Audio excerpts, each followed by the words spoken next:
What up, guys? Welcome back to my YouTube channel. I'm Matt Wyatt. So I'm continuing the road to Deadpool and Wolverine that's going to be hitting in theaters on July 26th. I finished wrapping up my review of the first three X-Men trilogy and one of the worst X-Men movies of all time, a Wolverine standalone movie called X-Men Origins Wolverine, which it was a torture reviewing that movie and editing that video together. So if you want to check out the X-Men trilogy and X-Men Origins Wolverine review, it's up on my channel. Check it out if you haven't already. I've already reviewed X-Men First Class on my friend's YouTube channel named Ryan Cam. And by the time you see this video, it would already be up on his channel, and I'll put the link down in the description below so you know where to find it. I had a great time on his channel talking about X-Men First Class. It's the most underrated X-Men film of all time. And now I'm on to reviewing this another Wolverine standalone movie called The Wolverine that came out in 2013. It's directed by James Mangold, and this is not a sequel to X-Men Origins Wolverine. This is a sequel to X-Men The Last Stand, and it's taking place in a modern day. If you're new to the channel, make sure you hit that subscribe button. My goal is to reach 500 subscribers, and make sure you hit the like button on my video if you like this review.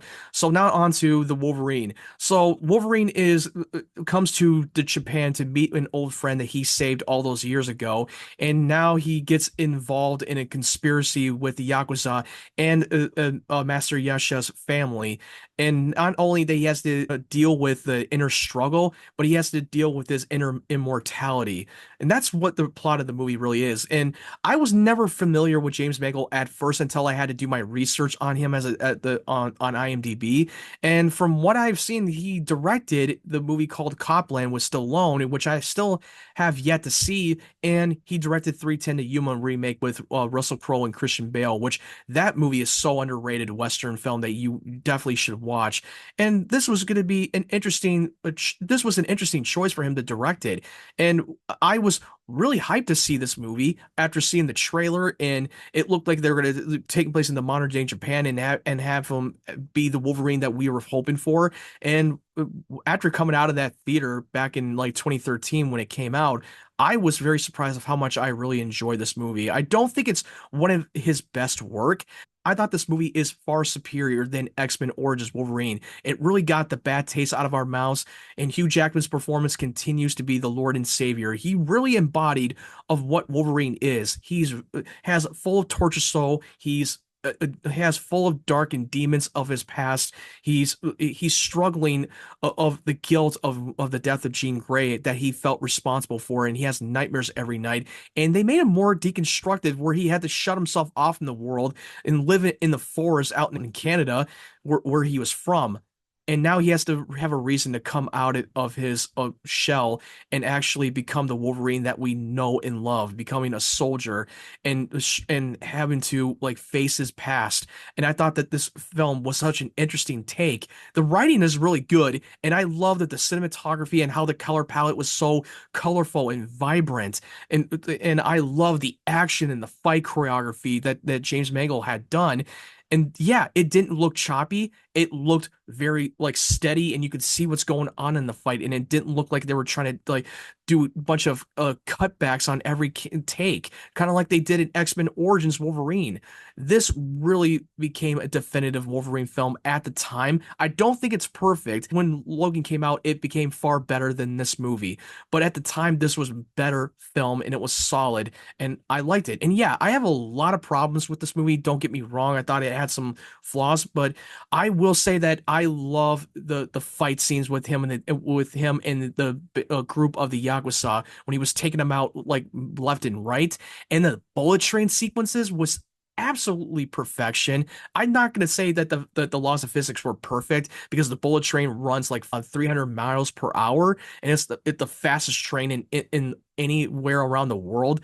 And I thought that the sequences looked really great on a green screen sequences, because in the trailer it didn't really look that good at first until you had to see the finished product, and it looked better in post. And it was awesome of him taking him out left and right. We finally get a chance to see him going berserker as the Wolverine. But in this time around, his healing factor has been taken away temporarily by the Viper. That whatever she did to him really took away his immortality, and now he has to struggle to stay alive and protect this Master Yasha's granddaughter that is now have a bounty on her by the yakuza. And I thought that it was such an interesting take to have that more of the him being the protector in this movie and have a reason to keep on fighting. And the one character that I really liked, I love Yukio. She was such a great addition to the movie. I wasn't so sure if I was gonna like her at first, but I thought she was great. Her acting was really good. She was a total badass, and she also has a mutant ability that she can see the future. But she always sees the future for everybody who dies. She always sees people's death, including Logan himself. And I thought she was such a great addition and she had a great banter between her and Logan. I thought it was absolutely great. Um, and I will say that another sequences that I really enjoyed was the fight with a bunch of ninjas in the snowy location in the village, which it was awesome. Now, let me be clear. The version I was talking about in the scene in particular, this was done in the extended cut version of the film because I would say that don't watch the theatrical cut of the movie because there's a lot of scenes that were altered and a lot of things that were cut out. And they definitely cut out the ninja fighting sequence with Wolverine taking out a bunch of ninjas. And it was a longer scene.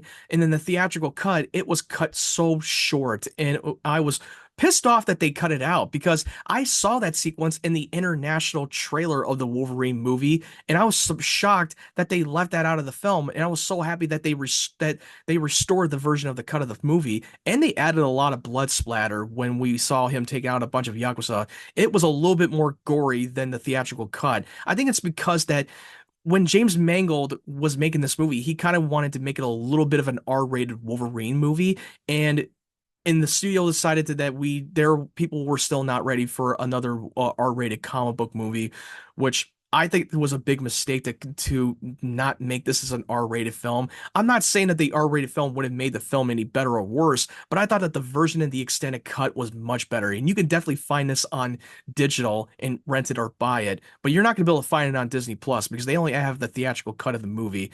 I still love the way that they made Japan more of a character and not feel like a generic location. I love that the location and the scenery, it felt like I was transported into Japan. The music score was absolutely beautiful. It felt like an original take theme for Wolverine's character, and I thought it worked for the story.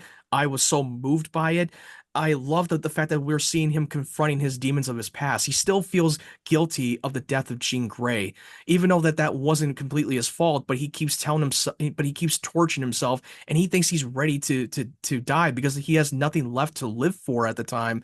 And that's why Master Yasha, who was on his deathbed, the one he saved his life during the end of World War II when the atomic bomb was dropped on Nagasaki, he wants to take his immortality away and transfer onto him so that he can keep living on and that he can live out his mortality for a lifetime. And I thought it was such an interesting take to do that kind of storyline. And I love the sequence where he saved Master Yasha's life, the younger version of him back in the Japanese work camp, and you see the atomic bomb go off, and it was a most beautiful sequence, but it was mostly terrifying at the same time. And the way that he was able to block him from the blast wave, and then he has to use himself as a human shield, and you see all the burns all over his body. It was so disturbing. It felt like I was watching a horror movie, and it was cool. The visuals of him regenerating with his healing factor of all of his like burns from the nuclear blast, and I thought that was such a great scene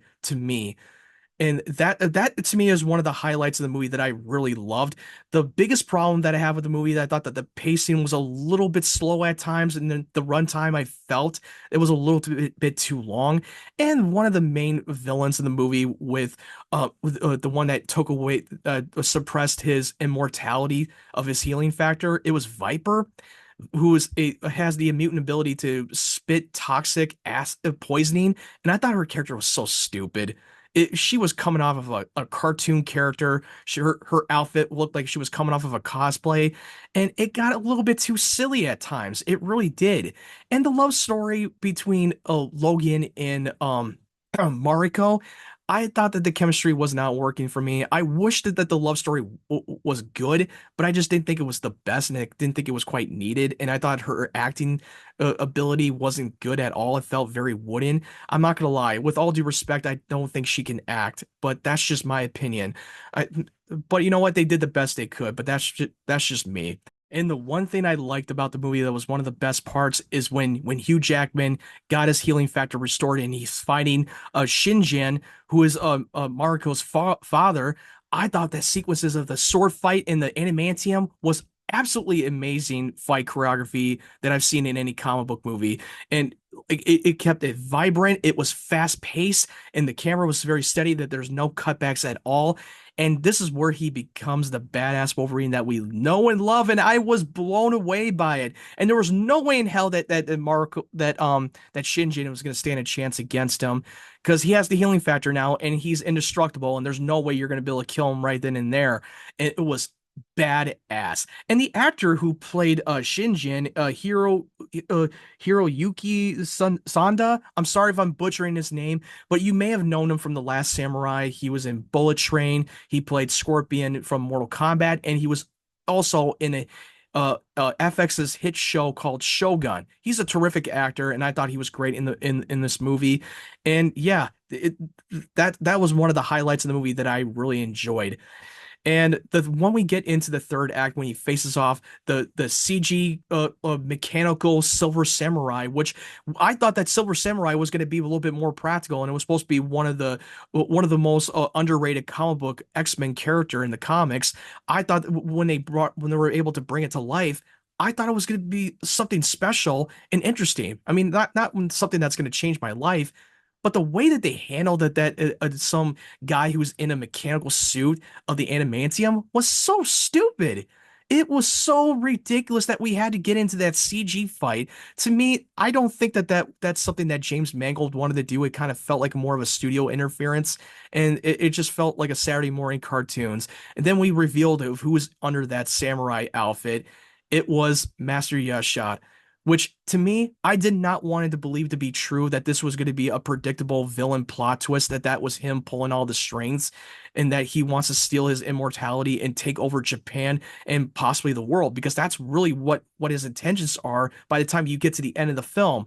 And when you see him tries to take the healing factor, it became mostly a twirly mustache obvious villain that was coming out of a Saturday morning cartoons, and I stopped taking it seriously. It almost pulled me out of the movie, to be honest with you. And after Wolverine was able to stop him and defeat him, he has a little bit of a near-death experience, and he sees Jean one last time, and he has to come to a conclusion that that wasn't his fault of what happened to Jean. He did what he had to do to save everybody, because Jean, as the Phoenix, was killing everybody in the events of the X-Men: The Last Stand, and he has to forgive himself and give him the reason to keep living on and becoming the Wolverine that we know and love as a soldier, a warrior, a Ronin, whatever you want to call it.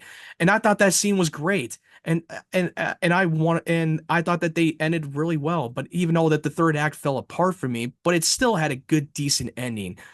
And there's an alternate scene at the very end of the movie when Yukio and Logan were on a plane on a jet. We see that Yukio giving him the box, and we see the iconic classic Wolverine outfit, the yellow spandex, the mask, everything that we as fans been begging to see him wear on screen. We saw that in the alternate deleted scenes, but unfortunately, it was cut out of the original cut of the movie.